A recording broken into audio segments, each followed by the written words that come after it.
Shalom, selamat pagi semuanya. Apa kabar? Luar biasa, boleh lihat kanan kiri Anda, katakan wow. Ya, gitu ya. Itu 3 kata mengandung arti banyak. Sebelum kita belajar firman Tuhan, mari kita memperkatakan pengakuan iman kita.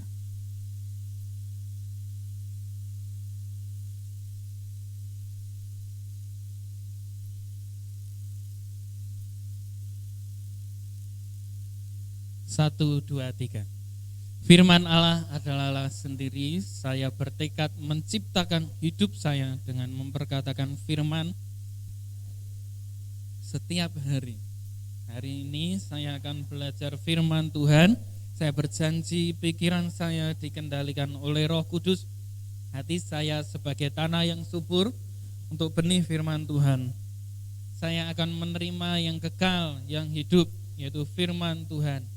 Saya akan berubah menjadi sama dengan firman yang saya dengar hari ini. Dalam nama Tuhan Yesus, amin. Luar biasa. Dan tema kita hari ini, memberi arti. Kemarin istri saya tanya, sudah dapat khotbahnya, memberi arti. Gimana menemukan arti? Tahu, di Tegal Sari. Lu kan yang Tegal Sari. Ada ponakan saya namanya Rika Artiawan dari. Nah, itu arti di situ. Memberi arti, ini tema kita bulan ini tentang keluarga. Kalau dianggap dalam bahasa Jawa, minggu pertama Pak Rema itu ngomong tentang prioritas. Terus biasanya orang tuh ayatnya digunakan untuk nembak orang lain. Prioritas, judulnya jadi ganti sudah. Aku mbok anggap sopo, aku mbok anggap opo. Terus di minggu kedua Pak Thomas memberi judul tanpa beban. Akhirnya kita ganti lagi judulnya, lost doll. Padahal kemarin Pak Thomas itu mengajarkan lost aja, nggak pakai doll. Kalau doll sudah nggak terikat, nggak ada aturan itu ya. Lost, cintanya lost.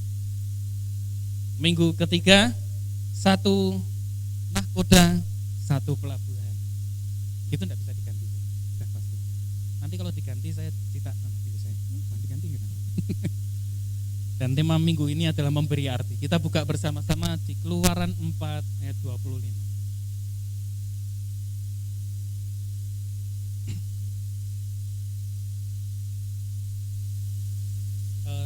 Dari ayat 24, biar kita tahu kisahnya. Ini kalau Bapak Ibu baca, ini masih berkaitan dengan ketika Musa pertama kali bertemu Tuhan, bertemu Yahweh. Ketika Musa sedang naik gunung menggembalakan domba milik mertua dan miliknya sendiri, lalu dia melihat semak yang menyala-nyala namun tidak terbakar. Jadi semaknya itu tetap utuh tapi ada apinya gitu. Jadi tidak terbakar. Wah, itu kalau kita baca itu Musa itu gambaran banyak orang sekarang ini, yaitu ngeyelan gitu. Lah kok nek ngene, wah engko tiwas tekan Mesir aku diceto. Itu kalau dijawab seperti itu. Tanganmu masuk ke sini, keluar ke dari kusta. Masuk ke lagi. Lah engko sing rak percaya duduk Firaune tapi bangsaku dhewe piye? Wah nih gini nanti beritahu.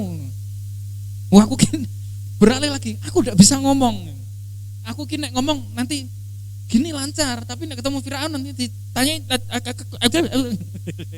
dia ngomong gitu. Terus Tuhan ngomong, ya.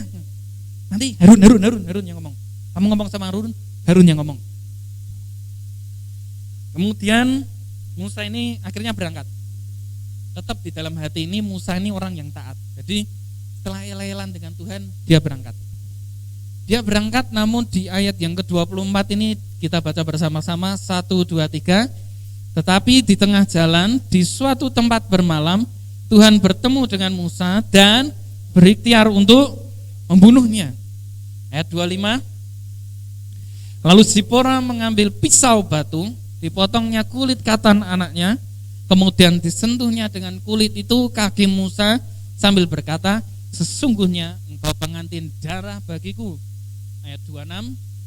Lalu Tuhan membiarkan Musa pengantin darah, kata Zipora waktu itu, karena mengingat sunat itu.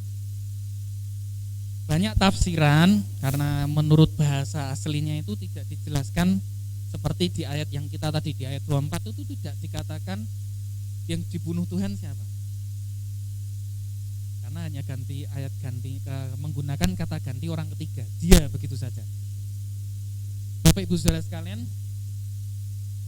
mungkin kita kalau baca ini bingung ya, loh, tadi baru ngomong-ngomongan, terus disuruh berangkat. Sekarang Musa berangkat sama istrinya Zipora. Dia berangkat sama istrinya Zipora sama anaknya yang waktu itu masih kecil, masih mungkin balita. Di tengah jalan Tuhan berikhtiar membunuhnya. Kejadian itu bukan serta-merta Zipora lihat Tuhan bawa pedang dan mau membunuh, namun tiba-tiba Musa sakit. Dan sakitnya itu adalah sakit yang membawa kematian dengan sangat cepat. Mungkin kalau sekarang itu kita bisa bilang seperti corona yang sudah akut gitu ya.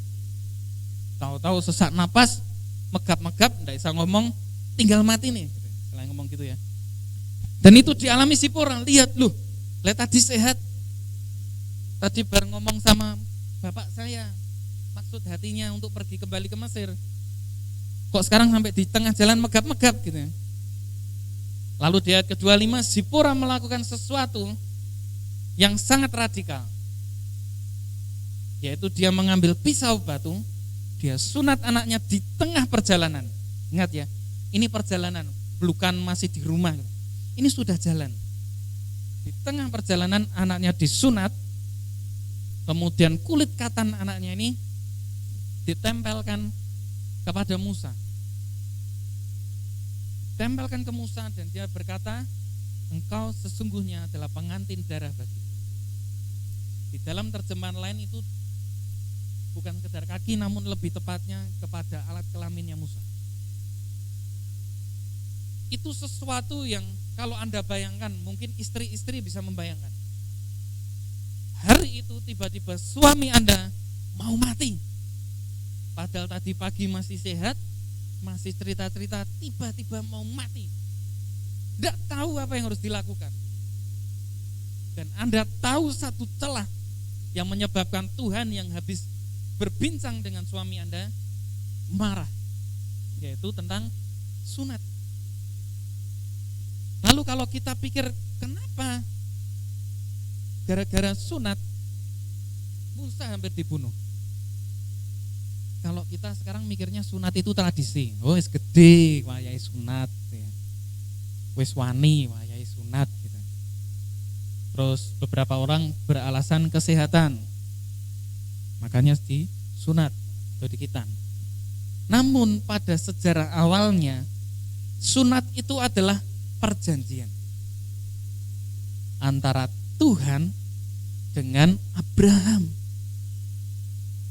Makanya Israel berani, kalau Anda baca kisahnya, Daud berkata kepada Goliat, siapa orang tidak bersunat ini? Jadi dia tahu ini bukan sekedar lambang, bukan sekedar tradisi, ini perjanjian antara umat Tuhan dengan Tuhan. Perjanjian yang sangat sakral. Waktu itu Abraham diberi perjanjian oleh Tuhan, disuruh melakukan sunat kepada dia, anak-anaknya, dan semua orang yang ada di rumahnya. Dengan itu menandakan bahwa Tuhan dan Abraham punya perjanjian. Ini umatku dan aku Tuhan. Jadi dasarnya itu. Kenapa Musa sampai mau dibunuh waktu itu? Sunat itu penting. Musa sebagai orang Israel itu harus melaksanakan sunat walaupun istrinya bukan orang Israel. Itu perjanjian yang Tuhan berikan kepada Abraham dan keturunannya. Perjanjian yang pertama kali dibuat kepada sebuah bangsa. Kalau yang pertama dengan Nuh, Tuhan berjanji tidak akan membunuh, tidak akan membinasakan dunia seperti itulah. Kemudian janji kedua kepada Abraham, ini umat kepunyaanku dan aku Tuhan. Bapak Ibu Saudara sekalian, Di perjanjian lama sunat itu merupakan perjanjian yang sangat sakral. Makanya Tuhan sangat ingin waktu itu umatnya itu taat. Kemudian di zamannya Musa turun Taurat, turun aturan-aturan yang membuat semua orang melalui sunat itu semakin terikat seperti meterai bahwa mereka adalah umat yang berbeda dengan orang lain. Karena mereka punya aturan, dan aturan itu yang memberikan adalah Tuhan sendiri. Kemudian berjalannya waktu, ke peristiwa mesianik atau peristiwa penebusan dosa oleh Yesus membawa kita ke dalam perjanjian baru. Di dalam perjanjian baru, para rasul, terutama Paulus yang sangat getol mengajarkan hal ini, dia berkata, kalau kita kembali tunduk dengan aturan, bukan tunduk kepada kasih Kristus, berarti percuma Tuhan mati. Jadi Bapak Ibu Saudara sekalian, di dalam kita harus sadar, kita sekarang ini ikutnya sunat secara batin, secara rohani. Yaitu apa? Bukan tunduk pada hukum yang membuat kita merasa terbeban dan terikat, namun tunduk pada kasih Kristus. Tunduk pada kasih Kristus, kita buka di dalam Kolose pasal yang kedua ayat yang ke-11.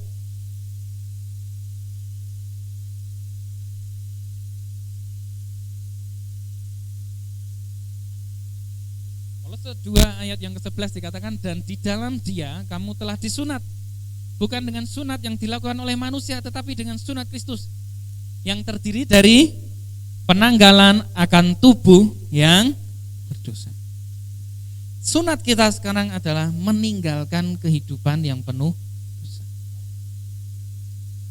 Bukan lagi tunduk pada aturan A, B, C, harus begini, harus begitu, tapi kita dengan sadar berkata, dosa tidak berkuasa pada saya lagi, namun kasih Kristus yang berkuasa pada saya.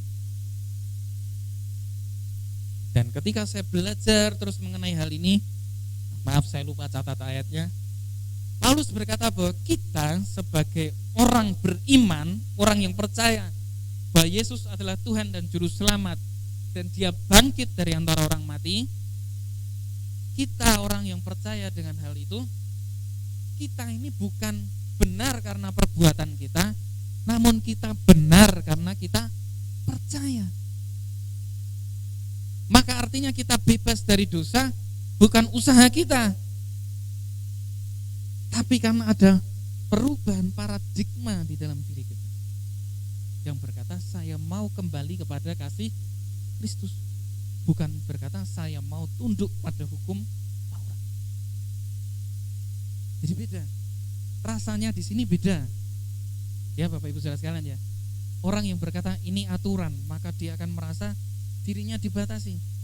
Tapi orang yang berkata aku mau ikut kasih Kristus, aku mau tunduk pada kasih Kristus, dia adalah orang yang dimerdekakan. Beritahu kanan kiri Anda, kamu sudah dimerdekakan.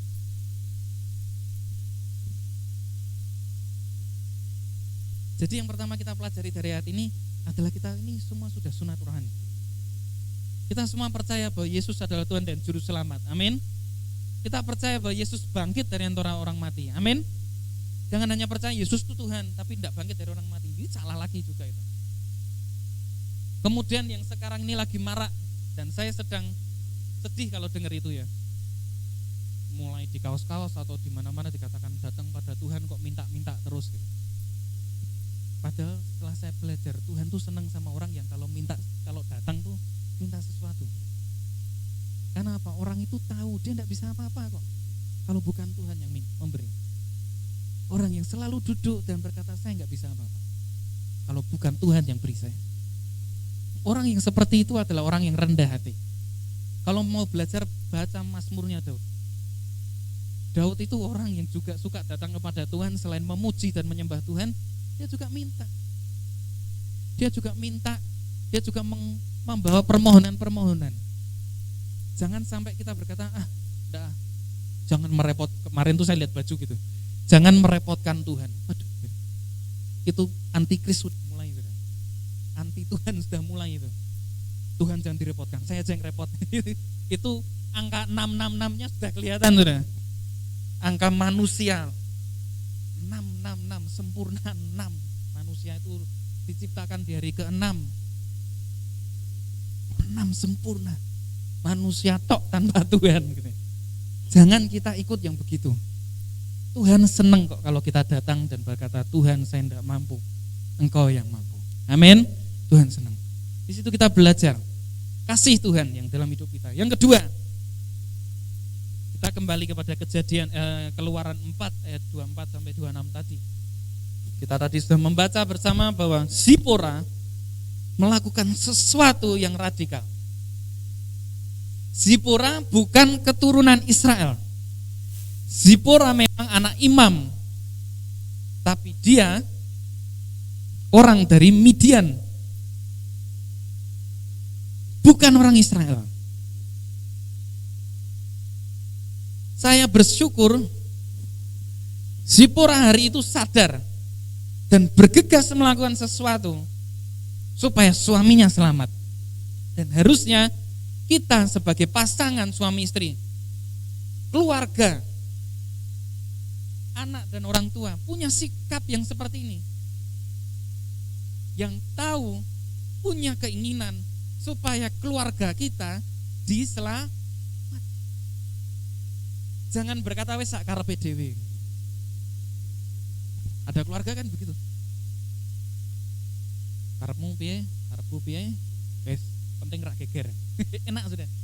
Itu damai hidupnya. Kenapa enggak geger? Tapi karep-karepe dhewe. Itu namanya kita enggak satu nahkoda, satu tujuan. Enggak. Memang kita menghindari pertengkaran dengan kata kita mencintai perdamaian, tapi cuek-cuekan. Bukan seperti itu. Saya punya pengalaman yang dekat dalam minggu-minggu ini yang membuat saya sendiri terus belajar, yang akhirnya menyadarkan saya tadi. Saya nggak bisa bilang saya tidak mau merepotkan Tuhan. Saya tidak bisa berkata saya mau bebas dari dosa dengan kekuatan saya sendiri. Karena ketika saya berkata gitu, sebenarnya saya anti Tuhan. Saya anti Kristus, pelan-pelan saya sudah anti Kristus. Dalam rumah tangga biasa ya sudah selip omongan gitu. Tapi kadang saya malah menjadi pengecut. Kenapa? Karena saya tidak mau meluruskan yang salahnya tadi. Saya tidak mau meluruskan yang salah ini. Saya jadi pengecut, saya milih diam. Saya memberi kata-kata ibarat susu yang panas. Didiamkan pasti dingin. Pikirnya dingin damai, padahal dingin anyep. Saya diem-dieman, anyep. Rasanya tuh, saya bilang sama istri saya, rasanya garing uripku. Garing ngenteni nyawa dicabut wes. Hidup jalan untuk apa? Untuk menunggu nyawa dicabut. Gitu aja. Nggak nyaman. Tapi ketika saya buang pengecut saya berani ngomong apa adanya. Toh lumer lagi, ndak anyep lagi, hangat lagi rumah tangga. Enak lagi. Kadang kita dalam rumah tangga gitu, pengecut, ndak berani ambil tindakan untuk menyelesaikan masalah. Zipora ini termasuk berani. Kita bisa bilang Zipora dan Musa pernah berdebat soal sunat. Nyatanya anaknya tetap tidak sunat, berarti belum ada satu kata hari itu. Dan mungkin hari itu Musa muncul sikap pengecutnya, ya wes lah karepmu, penting damai. Padahal itu hukum yang harus dipegang. Padahal itu adalah perjanjian, bukan sekedar hukum, itu perjanjian. Dan di tengah jalan Zipora tahu bahwa perjanjian inilah yang menyebabkan suaminya hampir mati. Dan Zipora ambil tindakan tegas waktu itu, dia ikut ke dalam perjanjian. Dan dikisahkan setelah itu ceritanya Zipora itu namanya hilang lagi di kitab itu. Baru setelah Israel keluar dari Mesir, Zipora diantar sama mertuanya. Mungkin di tengah jalan habis itu Zipora malah disuruh pulang lagi. Tapi kita belajar satu sikap. Mengikuti kebenaran itu mutlak. Musa tahu itu mutlak, Zipora hari itu tahu bahwa mengikuti kebenaran itu mutlak. Bukan karena kita tunduk pada hukum, namun karena kita sudah dipenuhi kasih Tuhan. Sehingga kita tuh tinggal tempelin gini loh, aku ingin ikut kebenaran. Dan Tuhan melalui Roh Kudus-Nya membimbing kita kepada kebenaran. Yang akan memberikan niat kita. Hari itu Zipora menyelamatkan nyawa suaminya. Dengan apa? Mengikuti kebenaran. Kita belajar di sini bahwa mengikuti kebenaran harus jadi pilihan kita. Harus jadi tujuan kita. Mengikuti kebenaran Kristus.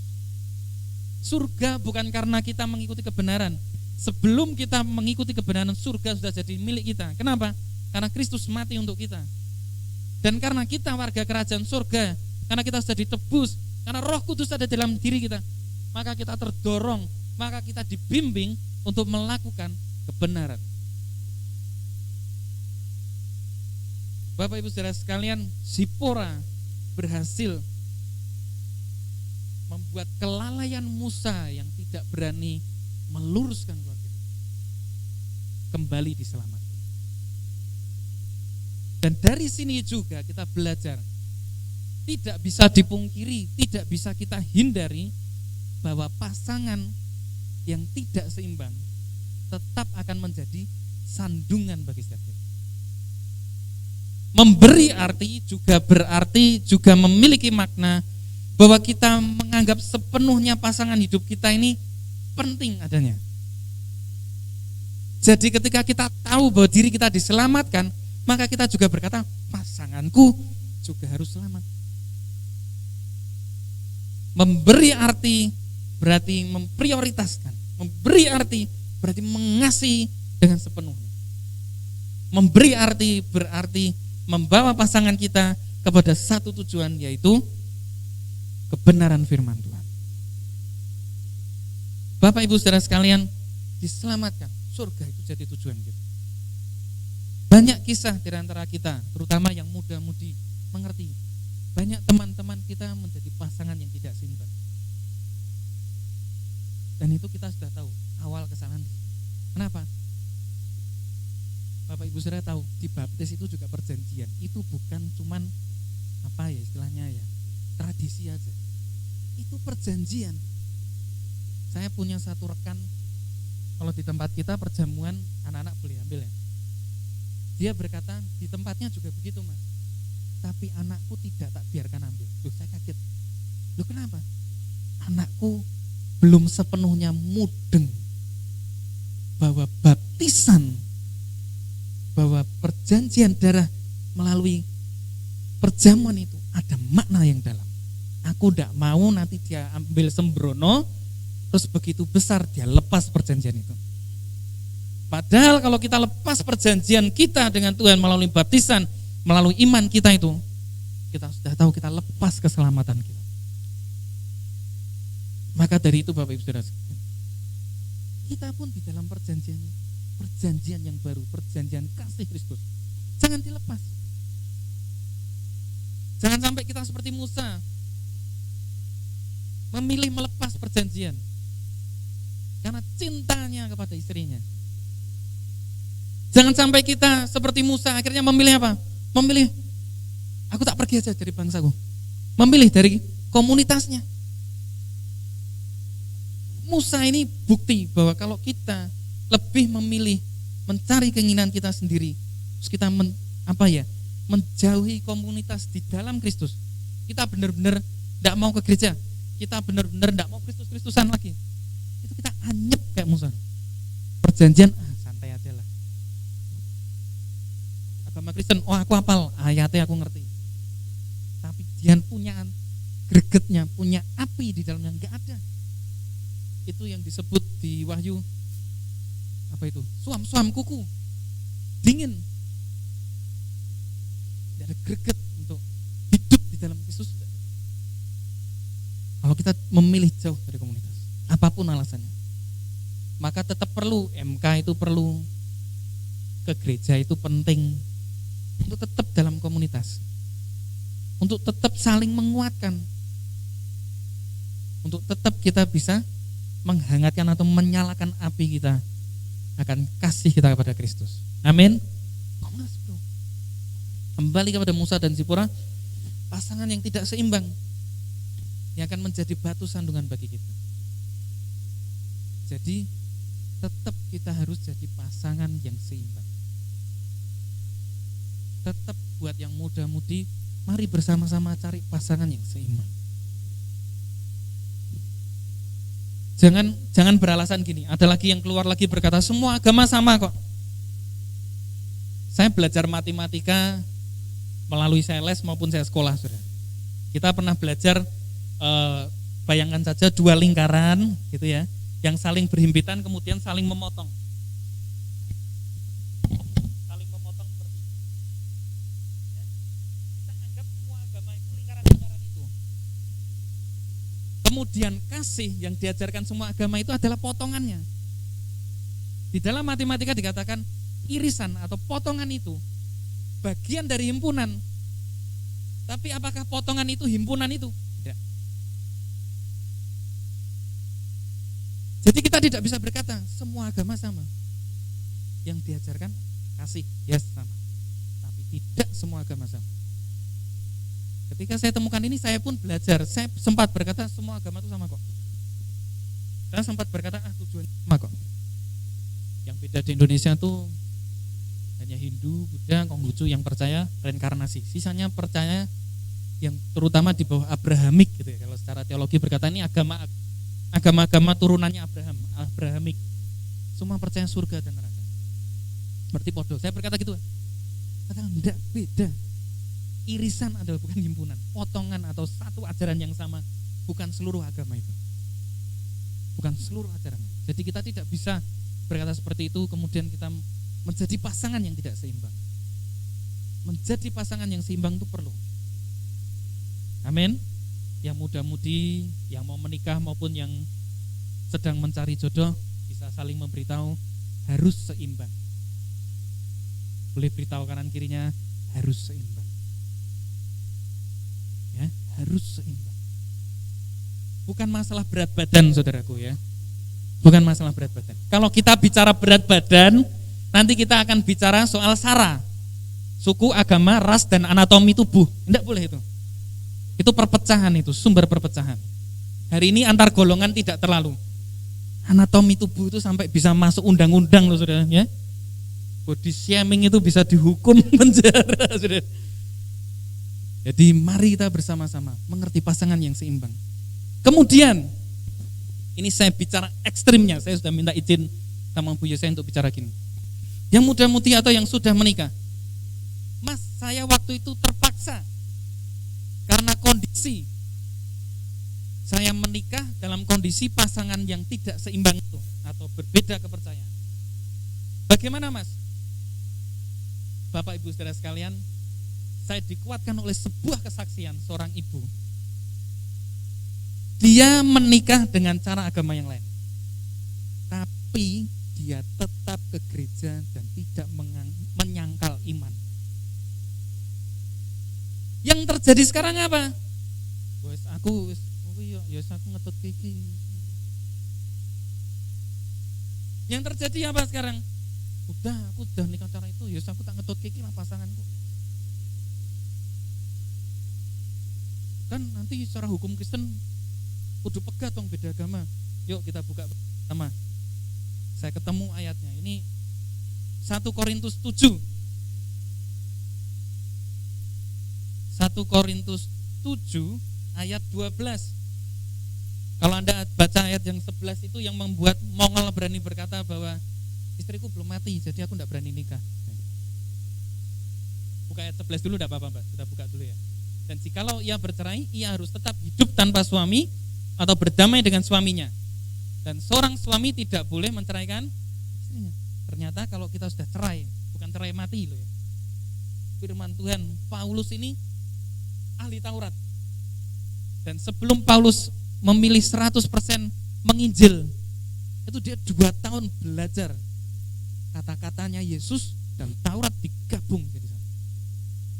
Jadi kata-katanya itu bukan kata-kata orang ngelantur. Ini kata-kata yang paham firman Tuhan. Tapi kalau sampai terjadi cerai, artinya kamu hidup menjomblo, menduda, menjanda terus. Kecuali cerai mati. Ya. Ayat 12 kita baca bersama-sama. Kepada orang-orang lain aku bukan Tuhan, katakan, kalau ada seorang saudara beristrikan seorang yang tidak beriman dan perempuan itu mau hidup bersama-sama dengan dia, janganlah saudara itu menceraikan. Jadi jangan keliru. Berkata kalau tidak seiman kan berarti harus cerai. No. Ayat 13. Dan kalau ada seorang istri bersuamikan seorang yang tidak beriman dan laki-laki itu mau hidup bersama-sama dengan dia, janganlah ia menceraikan laki-laki. Hidup bersama. Ayat 14. Karena suami yang tidak beriman itu dikuduskan oleh istrinya, dan istri yang tidak beriman itu dikuduskan oleh suaminya. Andai kata tidak demikian, niscaya anak-anakmu adalah anak cemar, tapi sekarang mereka adalah anak-anak. Mas, aku keliru, aku nikah dengan cara agama lain, dengan cara yang lain. Kembali ke gereja. Kami tetap terima, kami tidak usir. Kembali ke gereja. Saya buka kesaksiannya. Ibu itu bersaksi gini. Saya baru terbuka ngeh itu karena dia satu kesaksian ini ya. Dia cerita bahwa dulu Mas, ketika anak saya perempuan yang pertama masih kecil, saya ajak ke gereja. Ini ceritanya ibunya sudah nikah dengan cara agama lain ya. Saya ajak ke gereja dan malam itu pulang. Entah kenapa mungkin ceritanya gereja itu acaranya cukup panjang, sehingga ketika pulang cukup malam, sama suami dan mertuanya rumahnya dikunci, dodok-dodok tidak dibuka. Itu kalau perempuan lain langsung kembali kepada orang tuanya, besoknya telepon, siap nih suratnya, kuat aku mau anggap opo gitu ya. Tidak, sudah istri itu bilang di depan rumah saya ada lincak, saya tidur sama anak saya peluk anak saya biar tidak kedinginan. Karena suaminya beragama yang lain, suaminya tidak percaya. Di tengah malam suaminya buka sambil bilang piye to Dik, terus masuk ke kamar, ya jangan tanya kegiatannya apa ya. Di kamar istrinya bilang masih tetap peluk anaknya sambil nangis, suaminya ngomong apapun dia diam, dia tidak berani jawab. Apakah setelah itu suaminya percaya? Tidak, itu berlangsung 20 tahun. Bukan waktu yang pendek, 20 tahun. Suatu hari suaminya ini kalau persekutuan, biasanya sudah saya datang duduk, suaminya tuh gini, ngobrol dulu toh. Jam 7 kurang 5 pasti bilang gini, Mas, saya tak ke rumah tetangga saya situ ya Mas, ada urusan pekerjaan, katanya ada gawean Mas. Selama berbulan-bulan mesti gitu sudah. Alasannya itu apalah aku sudah. Selalu begitu. Hingga hari dia tidak pamit, tak enteni pamitnya sebab aku mulai MK sudah. Tidak pamit sudah. Loh, kok rak pamit ya? Tumben Bapak rak pamit. Bapak itu kesaksian. Saya ini tukang. Biasa saya keluar kota biasa sampai bulan-bulanan. Ya ngerti dewe Thomas, nek tukang sampai keluar kota bulan-bulanan kan kadang aku ya digodo. Biasanya ada mbak-mbak digowo koncoku rame-rame gitu, ke tempat mes. Tapi Mas, anehnya setiap saya tergoda dengan seorang wanita, baru mau tergoda Mas, wajahnya tuh yang keluar kalau gak istri saya ya anak saya. Jadi terus pengen neh Mas. Apa itu ya Mas yang namanya kekuatan bahasa roh tiap malam istri saya? Istrinya itu tiap jam 12 malam pasti berdoa untuk keluarganya. Tiap jam 12 malam pasti berdoa bahasa roh sampai nangis. Selalu bersaksi sama saya. Dan hari itu ternyata suaminya memilih ikut istrinya. Ikut percaya Tuhan Bapak Ibu Saudara sekalian. Jadi saya mau beritahu, kalau sampai pernikahanmu itu tidak seimbang karena suatu dan lain hal, jangan malah pergi menjauh dari komunitasmu. Masuk lagi. Gereja enggak akan ngusir. Karena SK 3 Menteri tidak mengatur hal itu. Balik lagi. Undang-undang tetap mengatur Anda memegang kepercayaan Anda. Kembali lagi. Yang dimaksud dengan ayat ini berkata karena suami yang tidak beriman itu dikuduskan oleh istrinya dan istri yang tidak beriman itu dikuduskan oleh suaminya. Seperti ini kejadiannya. Pada akhirnya pasangan kita yang tidak beriman itu ikut menjadi sama seperti kita. Yang saya sedihkan, kenapa anak muda sekarang pinter-pinter malah tidak bisa pegang kepercayaan. Jadi Bapak Ibu Saudara sekalian, memegang iman itu pilihan, itu perjanjian, jangan dilepas. Itulah yang disebut memberi arti. Sama-sama membawa keluarga untuk masuk ke dalam keselamatan, bersama-sama masuk surga. Doa yang kuat. Mas, aku sudah sekian tahun belum memberikan hasil. Kembali berlutut, berdoa lagi. Tunggu sampai berbuah. Tunjukkan kalau kita ini orang beriman beda dengan orang lain. Di India, saya pernah bawa kesaksian di sini ya. Di India ada seorang suami, kerjaannya kalau pulang sering marah. Gak tahu apa sebabnya, pokoknya pulang marah-marah. Setiap kali suaminya ini pulang marah-marah, istrinya tuh pasti ke dapur, bersih-bersih, rumah dibersihin sampai mengkilap. Gak pernah marah balik sama suaminya. Dilakukan begitu bertahun-tahun. Di India dikenal dengan banyak dewa-dewa. Dewane macam-macam. Suaminya bingung, iki bojo tak nesoni malah ngresi omah gitu. Tidak pernah marah. Bahkan habis bersih-bersih nyediakan makan untuk suaminya. Bingung, suatu hari dia ngikuti. Dia bilang gini, tak tut nih ya, bojoku ki nyembah dewa sing ndi to. Ternyata diikuti ke gereja, Saudara.